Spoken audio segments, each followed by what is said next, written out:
यदि गवर्नमेंट और supreme court चाहते हैं कि यहाँ से लोग अपने घर बार बेच के निकल लें, और 720 की AQI में तो कोई नॉर्मल इंसान जी नहीं सकता, और वो चाह रहे हैं कि AQI 1000 और 2000 पे टच कर जाए तो अरावली की जरूरत नहीं है। 60% Gurgaon is dependent on borewells, Faridabad भी। हमारा जितना भी दिल्ली NCR का ग्राउंड वाटर रिचार्जिंग जो होता है वो अरावलीज की वजह से होता है।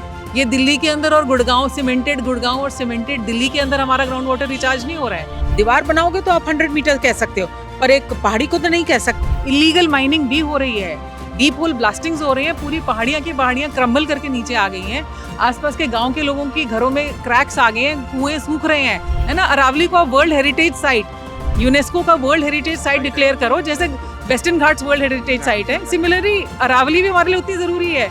अरावली को लेकर अभी एक डेफिनेशन आती है। डेफिनेशन होती है कि 100 मीटर से जो नीचे की पहाड़ियां हैं वो अरावली नहीं होंगी, और अरावली वो पर्वत श्रृंखला है जो शायद इस पूरी धरती पर सबसे पुरानी पर्वत श्रृंखलाओं में से एक है, हिमालय से भी पुरानी। और ये बात उसकी पुरानी होने को लेकर नहीं है, ये बात है उसकी ज़रूरत को लेकर कि वो कितनी ज़रूरी है ये दिल्ली NCR के जिस रीजन में हम रहते हैं। और इस डेफिनेशन के बाद क्या कुछ चीज़ें ऐसी हो सकती हैं जिसकी वजह से अरावली का शायद नामो निशान खत्म हो जाए शायद। तो उसी पर बात करने के लिए अरावली बचाओ सिटीजन्स मूवमेंट की ट्रस्टी हमारे साथ हैं, वैशाली जी हैं और संगीता जी हैं। उनसे थोड़ी सी बात करेंगे और समझेंगे कि कितना ज़्यादा ज़रूरी है अरावली, और ये जो डेफिनेशन आई है इसके बाद क्या कुछ बदल सकता है और कितना कंसर्न होना चाहिए किसी भी सिटीजन को।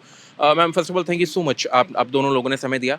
सबसे पहले just for the starters let's establish कि अरावली कितना ज़्यादा ज़रूरी है, क्योंकि मेरे ख्याल से आपने कहा है कि दिल्ली NCR लिवेबल नहीं रहेगा। हाँ जी हर्षवर्धन, सो कल रात को गुड़गांव का एक AQI 720 था, रात को 9:30-10 बजे के बाद।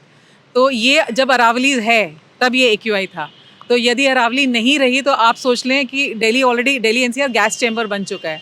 यदि गवर्नमेंट और सुप्रीम कोर्ट चाहते हैं कि यहाँ से लोग अपने घर बार बेच के निकल लें, और 720 की AQI में तो कोई नॉर्मल इंसान जी नहीं सकता, और वो चाह रहे हैं कि AQI 1000 और 2000 पे टच कर जाए तो अरावली की ज़रूरत नहीं है। पर यदि एक हमारी हवा और ये बेसिक राइट है किसी भी जीव का, मैं सिर्फ इंसानों की बात नहीं कर रही हूँ, मैं जानवरों की, पक्षियों की भी बात कर रही हूँ। साफ़ हवा, साफ़ पानी, ये हर जीव की ज़रूरत है और ये उनका बेसिक राइट है। अगर हमारी AQI 720 टच करता है, सोचने वाली बात है, अरावली चाहिए नहीं चाहिए। उसके अलावा हमारा जितना भी दिल्ली NCR का ग्राउंड वाटर रिचार्जिंग जो होता है वो अरावलीज की वजह से होता है।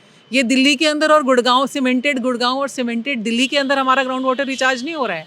सीमेंटेड एरियाज में तो वैसे ही वाटर अब्सॉर्प्शन नहीं है, पानी रिसता नहीं है नीचे। ये सिर्फ अरावली के अंदर पानी रिसता है तो हमारा ग्राउंड वाटर रिचार्जिंग होता है, तब हमारे बोरवेल्स में पानी आता है। गुड़गांव तो आज की डेट में भी 60% बोरवेल पे डिपेंडेंट है। 50 से 60% पानी आज की डेट में, इतनी बड़ी बड़ी कॉन्डोमिनियम्स और सोसाइटीज़ और फ्लैट्स और स्टैंड अलोन अपार्टमेंट्स बने हैं, कोठियाँ बनी है, ये सारी बोरवेल पे डिपेंडेंट है। 60% Gurgaon is dependent on borewells, Faridabad भी। तो ये सारा पानी भी अरावली से आ रहा है। हैरानी की बात कि ये सिर्फ हमें दिख रहा है और ये सरकार को और सुप्रीम कोर्ट को दिख रहा है या नहीं दिख रहा है। राइट, अब थोड़ा सा एक एकेडमिक पोर्शन पे जाते हैं। मैम, जब हम बात कर रहे हैं इस डेफिनेशन की, जनरल डेफिनेशन जो आई है 100 मीटर वाली, how do look at it? क्योंकि कई जगह इसको कुछ लोग जो कि प्रोटेस्ट भी कर रहे थे, उन्होंने कहा this is very absurd definition to be given to Aravalli.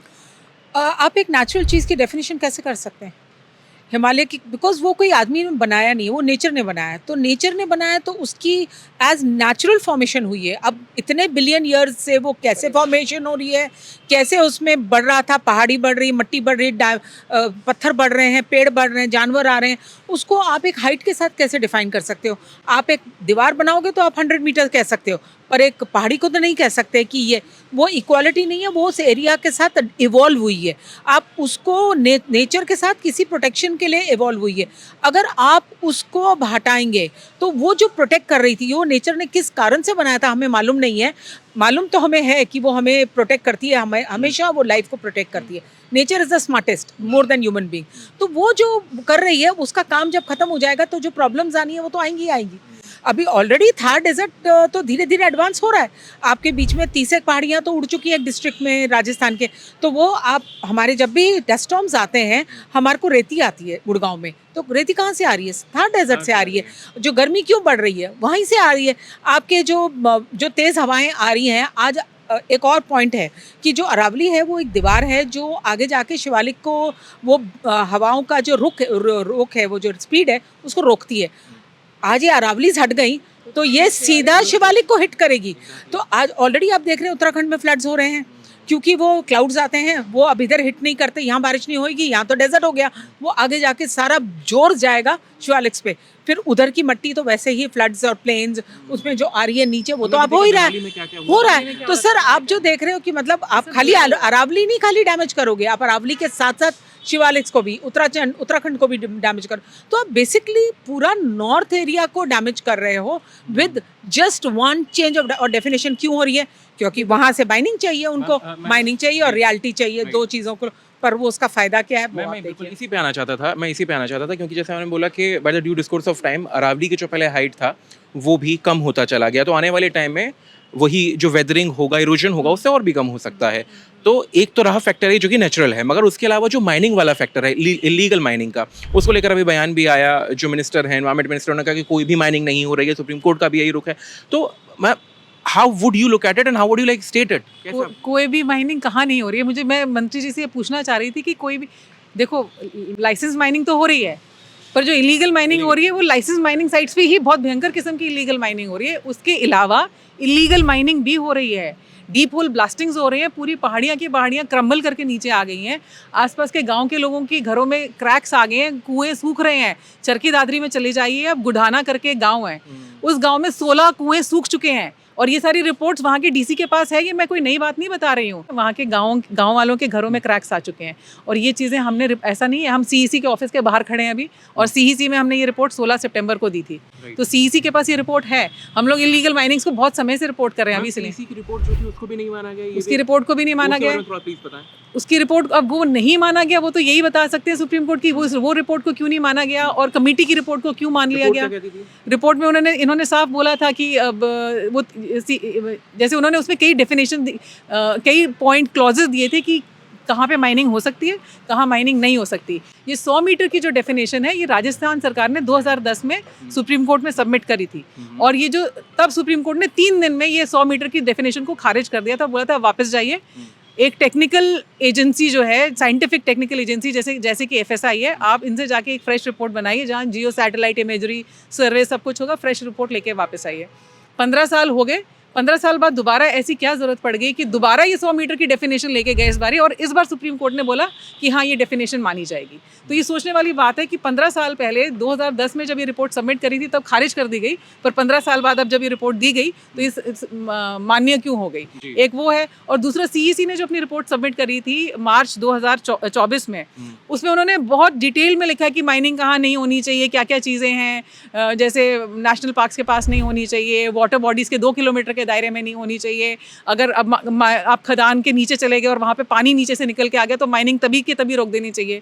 आज की डेट में जितनी भी लीगल माइनिंग हो रही है, सबके नीचे से पानी निकल रहा है। हमारे एक्वाफर्स पंचर कर दिए एक्वाफर्स इन्होंने, मतलब इतने बड़े बड़े वहाँ पे पानी के वो क्रिएट हो गए हैं, और उधर वो सक्शन पंप लगा के पानी को बाहर खींचते हैं। तो जब मंत्री जी बोल रहे थे भूपेंद्र यादव जी की माइनिंग नहीं हो रही है, तो या तो उनको इस बात से अवगत नहीं कराया गया उनके ब्यूरोक्रेट्स ने, या उन्हीं को पता होगा कि जब वो बोल रहे हैं कि माइनिंग नहीं करी जा रही है। CEC ने ये भी बोला था कि हर डिस्ट्रिक्ट के पास एक डिस्ट्रिक्ट टास्क फोर्स होनी चाहिए, जिसमें माइनिंग ऑफिसर होगा, फॉरेस्ट ऑफिसर होगा, डीसी के ऑफिस से कोई होगा जो ये चीज़ों को चेक करेगा। वो टास्क फोर्स कहाँ है? ये डिटेल्स क्यों नहीं देती है सरकार की? डिस्ट्रिक्ट टास्क फोर्स कहाँ है जो ये सब चीज़ें चेक करेगी? Ma'am just one more thing I just need to know, क्या आपने जैसे अभी बोला कि जब राजस्थान में मामला आया था तब उसे छोड़ दिया गया था, और अभी क्यों मान ली गई वाली चीज़, तो एक पूरा लॉबी है जिसमें कि आपका ये माइनिंग वाले भी हैं, और साथ ही साथ बहुत बड़ा, हाँ, लैंड माफिया हैं, और ये बहुत बड़े बड़े जो बिल्डर्स हैं जो कि बहुत लंबे समय से गुड़गांव फरीदाबाद के एरिया में रियल एस्टेट पूरा दिख रहा है। तो do you think that this lobby is again something like playing a role in this? See, जिस दिन अरावली का ये संरक्षण 100 मीटर का आ गया, इफेक्ट में आ गया, तो हम अभी ये तो बोल रहे हैं माइनिंग के लिए हम सिर्फ पॉइंट इतना % खोल रहे हैं, बट ये सिर्फ माइनिंग की बात नहीं है। इसके बाद रियल एस्टेट डेवलपर्स आ जाएंगे, कांत एनक्लेव में जैसे वहाँ पे पूरी कॉलोनी बस कट गई थी फरीदाबाद की जंगल में, तो वही चीज़ होने वाली है सिर्फ माइनिंग की। फिर आप उसको वो जो प्रोटेक्शन मिला वो हट जाएगा ना, फिर आप चाहे माइनिंग कर लो या बिल्डिंग्स बना लो या बोरवेल एक्सट्रैक्शन करना शुरू कर दो, सब it is open for all, सब लोगों के लिए खुली छूट हो गई कुछ भी करने के लिए, ये हो जाएगा, ओपन ग्राउंड में, है ना। और अब आज सुप्रीम कोर्ट ने अभी फिलहाल इसको ऑर्डर को अबेंस में डाल दिया है, पर ये भी कोई बहुत सारे लोग बड़े खुश हो रहे हैं, बहुत अच्छा हो गया, बहुत अच्छा हो गया। अदर देन दैट की पुरानी रिपोर्ट को उन्होंने मान्य नहीं माना है, पर ये कोई बहुत अच्छा नहीं हो गया। आपको 100 मीटर की परिभाषा क्यों चाहिए अरावली को डिफाइन करने के लिए, है ना? अरावली को आप वर्ल्ड हेरिटेज साइट यूनेस्को का वर्ल्ड हेरिटेज साइट डिक्लेयर करो, जैसे western Ghats world heritage site है, सिमिलरली अरावली भी हमारे लिए उतनी ज़रूरी है। नदर्न इंडिया के लिए अरावली उतनी ज़रूरी है। आप इसको वर्ल्ड हेरिटेज साइट डिक्लेयर करें। Ma'am, just 30 seconds. If you need to give a message to the Honorable Prime Minister of India or to the Minister of Environment of India, 30 seconds में आप उनको कुछ सीधा बोलना चाहें, क्या होगा? सर, हाथ जोड़ के विनम्र निवेदन है, अरावली का संरक्षण करें। पूरे 700 किलोमीटर स्टार्टिंग फ्रॉम दिल्ली से लेके गुजरात तक और 10 किलोमीटर का दायरा दोनों तरफ, इसको आप वर्ल्ड हेरिटेज साइट डिक्लेयर करें। 10 किलोमीटर का बफर दें। ये हम सब लोगों के लिए लाइफलाइन है, सिर्फ इंसानों के लिए नहीं, जानवरों, पशु पक्षियों, सब चीज़ों के लिए हमारी लाइफलाइन है। तो सुना आपने वैशाली राणा जी को, जो कि ट्रस्टी हैं अरावली बचाओ पीपल्स मूवमेंट की, और बता रही थी किस तरीके से एक रिपोर्ट जिसे राजस्थान में जब उसे पेश किया गया तो उसे खारिज कर दिया गया और उसके बाद वही रिपोर्ट अब मान ली गई है, जिसमें बहुत सारे पक्ष निकल कर आते हैं। कुछ पक्ष हैं जो कि इस लॉबी के हैं, जिस लॉबी में आपके खनन माफिया हैं या फिर रियल एस्टेट डेवलपर्स हैं, वो हैं। मगर अभी फ़िलहाल तो ये जो पूरा फैसला है अबेंस में है, मगर आने वाले समय में देखना ये होगा कि क्या सही मायने में ये जो डेफिनेशन दी गई है अभी, इसमें कुछ बदलाव आता है और अरावली जिस स्थिति में अभी है उसको और बेहतर किया जाता है, या फिर जिस तरीके से होती हुई चीज़ें दिख रही हैं वही आगे बढ़ती है। कैमरे के पीछे मेरे सहयोगी रति, मैं हर्षवर्धन सिंह, DH के लिए, नई दिल्ली।